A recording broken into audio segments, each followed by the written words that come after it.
Welcome to Your Health Reclaimed. This is your host, DrPND, and today we're going to do another podcast, and we're going to talk about the follow-up from last time, which we did on adrenals. We're going to talk about the thyroid, which is part of the HTPA axis, the hypothalamic thyroid adrenal axis, and one of them definitely is going to affect the other, and vice versa. And when we have a dysfunction, you're going to have dysfunction in both, whether people realize it or not. But today we're strictly going to focus on thyroid. In this case, we're going to talk about a very, very common condition that I see all the time, the hypothyroid, or meaning underfunctioning thyroid. So real quick, I'm going to, by the way, keep this to a minimum. Hopefully I can. My goal is to really keep those podcasts below 40 minutes. Sometimes I can, sometimes I can't. It all depends. But anyway, so real quick, the pathophysiology of hypothyroid in a nutshell. Hypothyroidism obviously is a condition that, in which the thyroid gland does not produce enough thyroid hormones, which leads to an underactive thyroid, bottom line, okay? The thyroid hormones are thyroxine, T4, your triiodithyronine, which is T3. Those two especially play a vital role in regulating metabolism, growth, and the normal function of every single cell and tissue and organ in our bodies. In the United States, and actually in Europe now too, generally speaking, especially Eastern Europe, the most common cause of hypothyroidism is an autoimmune thyroid disease called Hashimoto's thyroiditis. Okay. Globally, the most common cause of hypothyroidism is ultimately an inadequate intake of iodine and selenium. The prevalence of hypothyroidism has significantly increased in the last 2 decades, especially in the United States. I believe it's 2019, hypothyroidism is estimated to has affected over 30 million people over the age of 18 in the United States alone. So definitely, things have skyrocketed from 20, 30 years ago. And he suggested that almost 50% of individuals actually even remain untreated or really are not addressed. But these are the statistics, depending on the governing agency who you look at. But from what I was able to tell, and what what research shows, it's pretty accurate. Within a few percent here and there. Bottom line is this: there's a problem. Okay, everybody knows it. So it's just as simple as that. What the percentage actually is doesn't really matter. But it's a growing problem and growing exponentially, along with all general chronic disease in the state.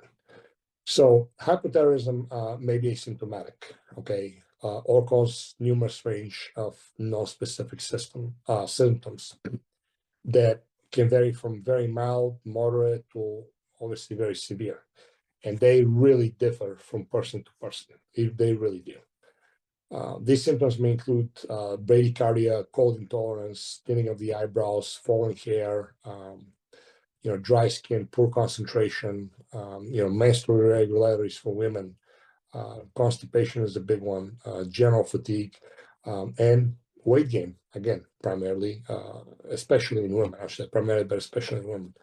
Hypothyroidism can be categorized into primary, secondary, and basically tertiary types.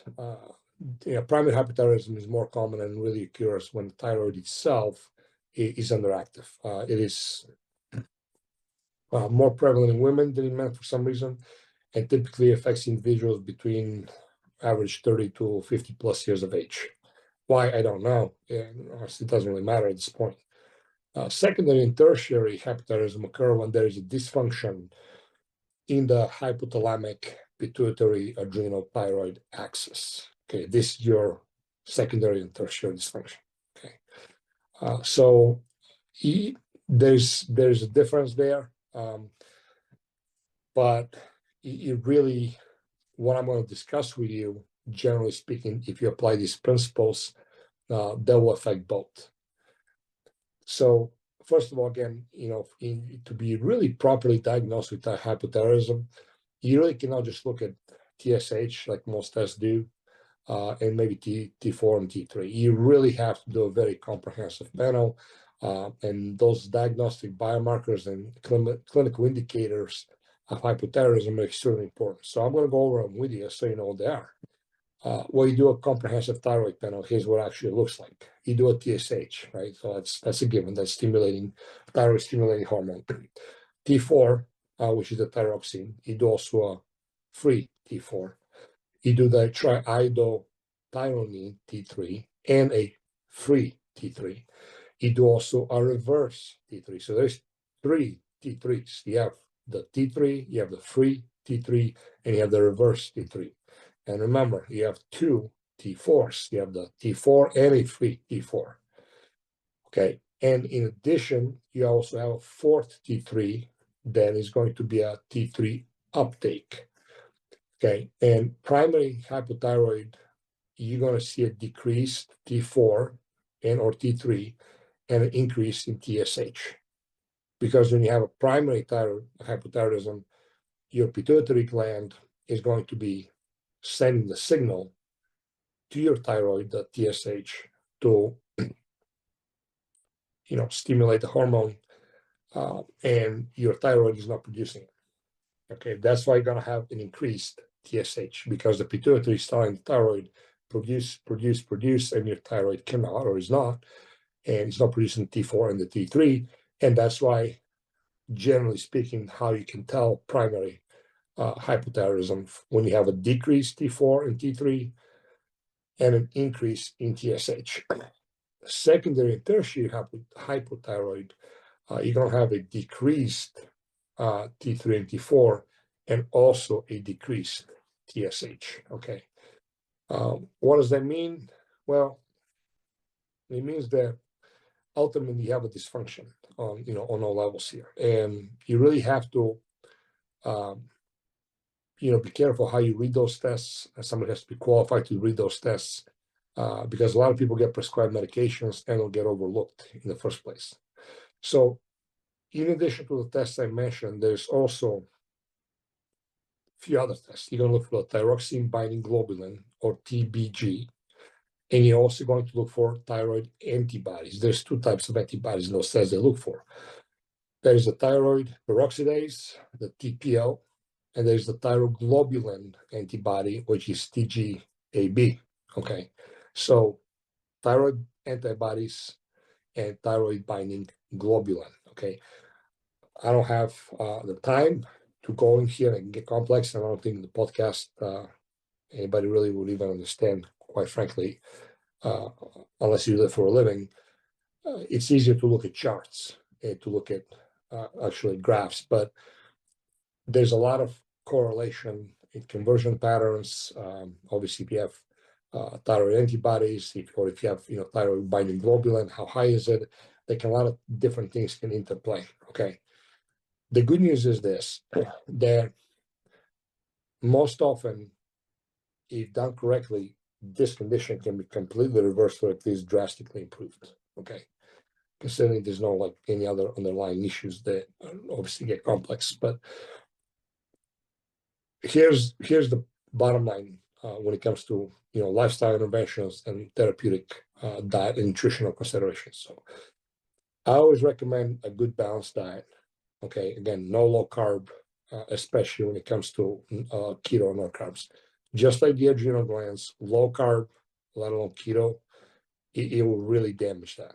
It will really do a damage. Even in a healthy person, I venture to say that most people, if they do keto diets for a long period of time, they will see a hypothyroidic state shift going down. It might not be a disease state, it might not be a clinical state, but they'll see a downregulation of thyroid function by default, and they're also going to see a lower basal metabolic rate at some point in time. It might be many months, it might be a few years, but they will get there eventually. I promise you that.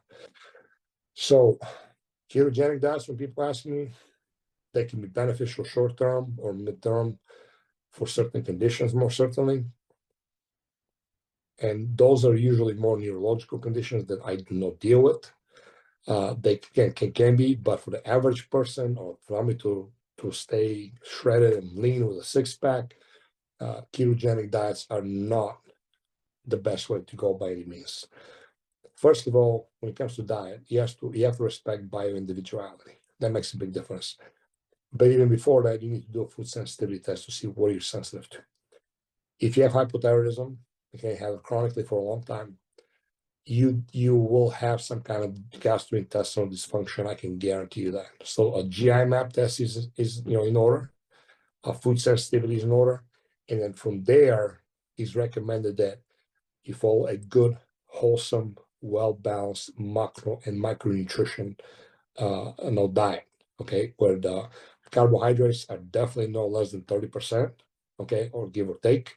There are healthy starches, again, like sweet potatoes, yams, potatoes, rice, oatmeal, quinoa, buckwheat. These are good, healthy, stable starches that are gentle for most people. Some people argue, well, some of the grains. Well, it depends. Again, you have to test to see if you have a problem with that, and by individuality, it does make a difference. I have people who have sensitive to sweet potatoes and yams, so they can't have that. They can't stand potatoes, for example. So it really all depends. There's not really a right answer. But remember, I'm speaking from a clinical standpoint. I'm speaking from working with people, down dirty, deep in the trenches, and seeing reality, not research, not clinical findings of some theories or assumptions or observational aspects, but of actual clinical experience with with real people that I personally know and get to know, and I get to help and work with, and I see the reality. So keep that in mind. Okay, these are not theories. These are not me researching and citing studies and or doing my own studies. It's experience. Take it or leave it.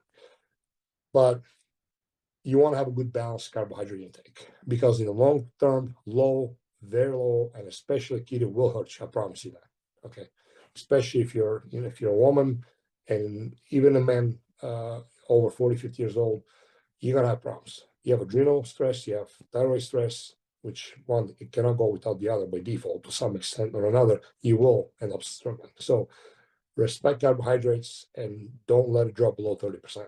That has been my experience. Balanced diets are always the best, hands down. In addition, at nighttime, it is very good to eat a good healthy carbohydrate with your meal, because it allows for serotonin production and release, and also is going to make you sleep better. If you don't believe me, try it. Eat a big salad with lean meat of some kind or not, and see how you sleep, as opposed to if you eat the same meal but add like a healthy starch, like rice or potato or yam or sweet potato or something like that, and see how much better you actually end up sleeping. Carbohydrates are very important, especially when it comes to thyroid health. Do not go low carb. I cannot tell you that. Healthy fruits, organic, obviously vegetables and fruits, but in this case, the fruits are also very good. Depending on the person, again, tubers such as potatoes, yams, sweet potatoes, yuca will do generally better, especially if the person has certain digestive issues and they can digest a lot of fiber, and which is found like a lot of the grains. So you just have to see. But a food sensitivity, comprehensive food sensitivity test will reveal what you should and what you should not eat. It's really that simple. It really makes a big difference.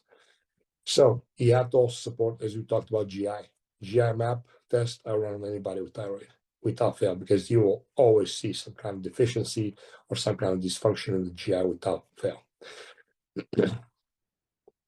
You have to address selenium and iodine deficiency. The best you can do is test for those. You can test, they're simple tests. You can test for iodine and selenium. I like a hair mineral test that is actually along with the blood test. It gives you a better understanding of what the levels are and what actual the concentrations are in the cell. But when you're addressing iodine and selenium and they're both deficient, you always want to address selenium first, then iodine. A lot of times, people, especially autoimmune, for whatever reason, if you start to give them iodine, even of bioavailable, good high quality source, it can backfire. I'm not going to go into detail why or how, but address selenium deficiency first before you address iodine, or at the very least address them at the same time with natural sources of iodine. And there are a few companies out there that have, seaweed extracts and, other forms of, whole food based iodine.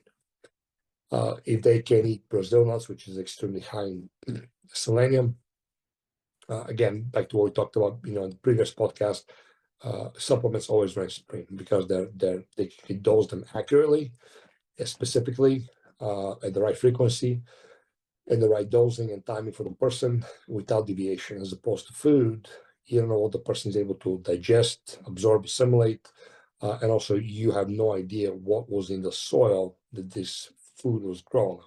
So you might eat Brazil nuts, but if they're from some conventional farm that have been overgrown, who knows how much selenium they really actually have. And if the person is sensitive or let alone allergic to those nuts, then it's a disaster waiting to happen.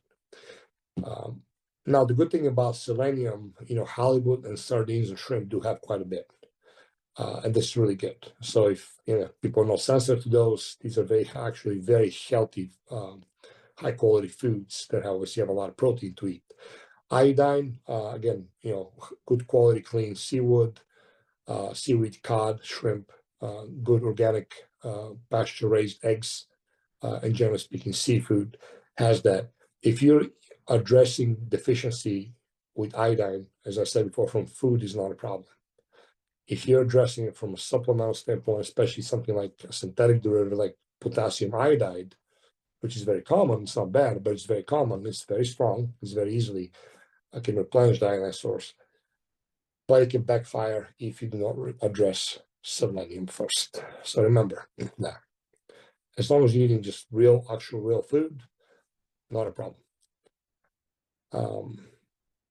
While talk about seafood, whatever you do, make sure that you avoid high mercury fish, especially things like tuna, swordfish, shark, tilefish, king mackerel, and marlin. These are very high in mercury and sometimes other toxins. Why, I don't really know, but they are. Also, avoid excessive intake of raw cruciferous vegetables or soy products. Due to they do contain goitrogens, especially if somebody has autoimmune hypothyroidism, that will definitely aggravate things. Some people argue that if you cook them, the goitrogens can be destroyed or minimized, potentially so. I'd rather just avoid those vegetables for the time being until things are fixed. Not eating broccoli, cauliflower, and Brussels sprouts, I don't think is gonna end your life or change your life in a significant way for a time being. Definitely avoid soy products, including tempeh and tofu, organic or not. So, lifestyle interventions. They're very, very actually similar to adrenals. Because remember, you're not going to affect the thyroid or something, or stress, or exogenous, endogenous stress, psychological, physical stress.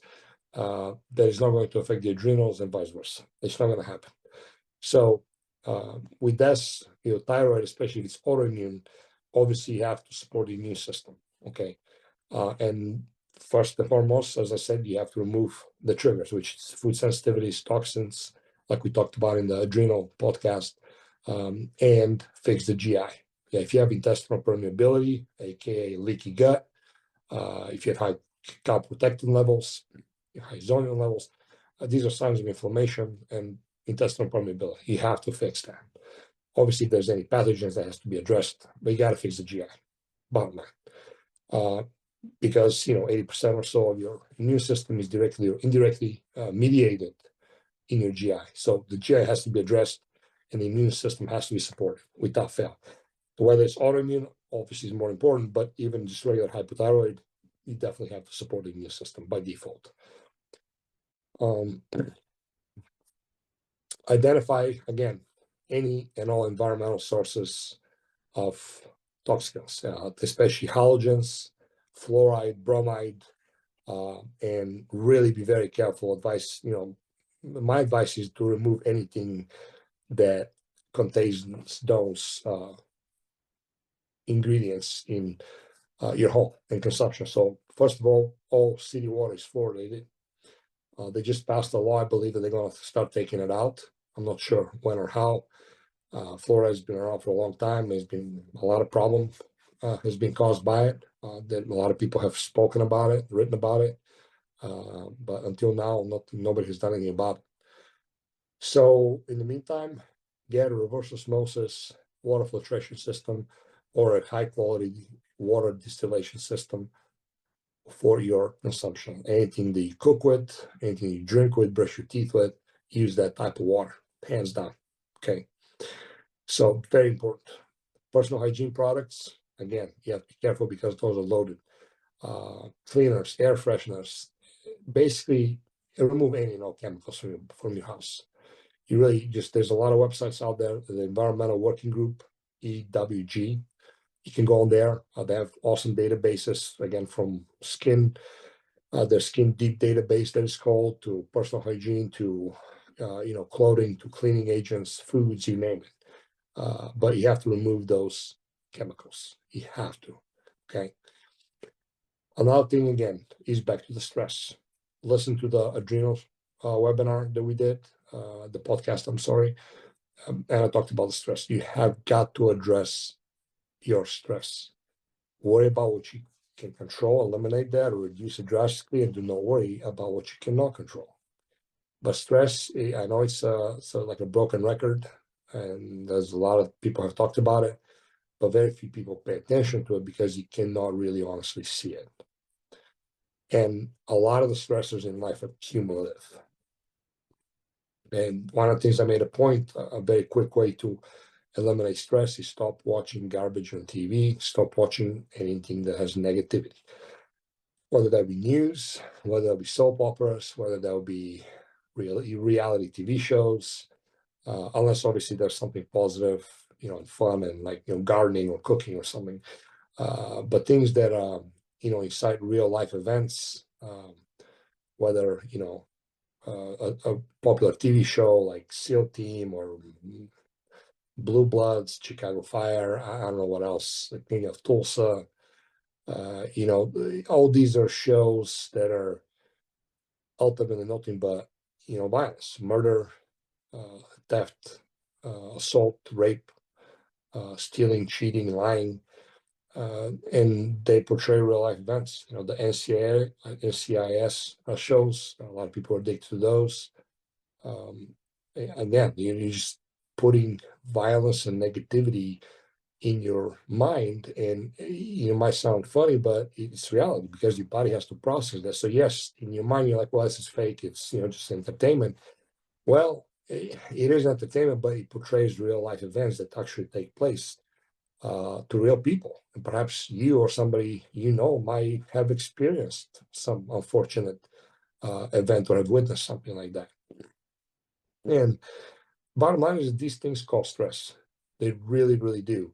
And if you remove the news, remove mindless scrolling on social media, remove anything with negativity and violence, you'll be amazed at how much difference it makes. I promise you that.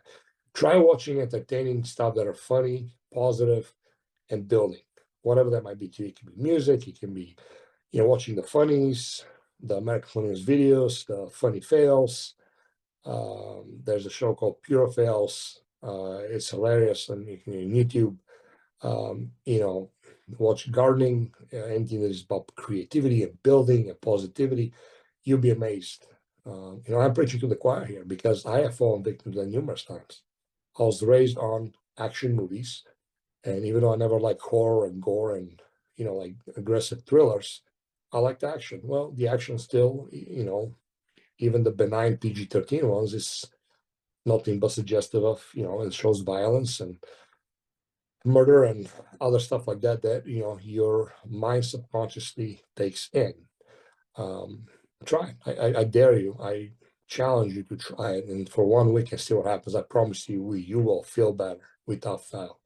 So address that stress, because the stress will definitely affect those gentle glands, and the thyroid is a very gentle gland. So it's a very, let's say, weak, but it's not a strong. It's not a big gland. It doesn't take a lot to get damaged. Okay, and ultimately, all of that is telling you your body's way of telling you that you're stressing me out, you're hurting me.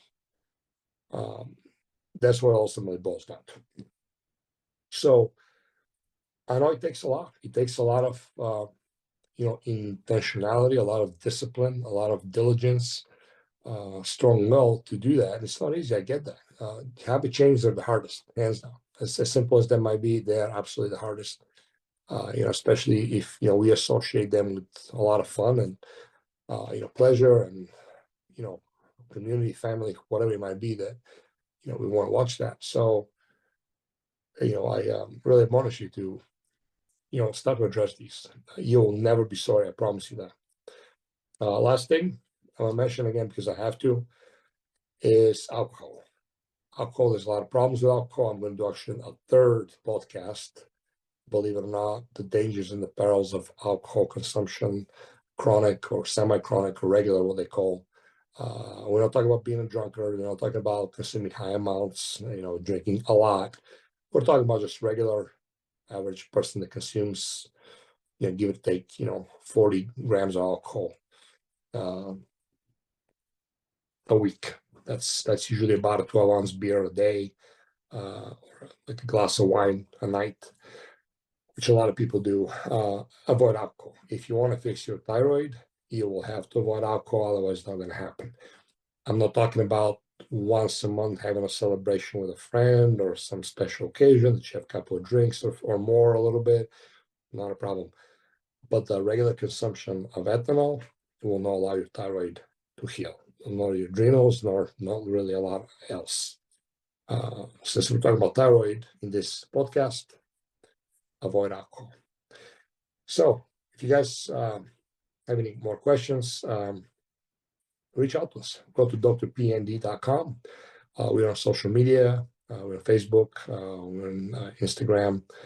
Come and, check in with us. If you have any questions, reach out to us. I offer free consultations.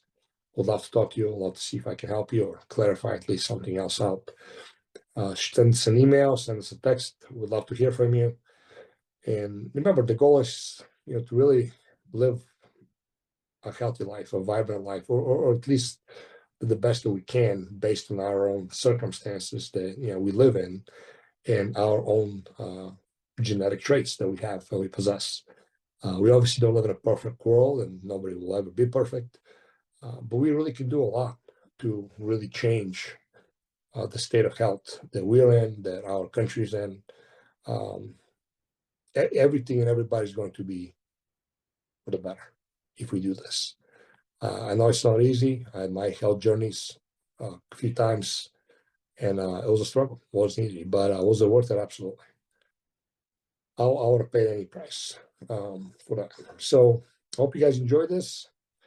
And until next time, and we're going to continue with those types of podcasts to be able to educate you guys and give you some kind of, bottom line information that you can hopefully apply, immediately in your health journey, or at least have a better understanding of the situation. Okay. Hope you guys have a great day.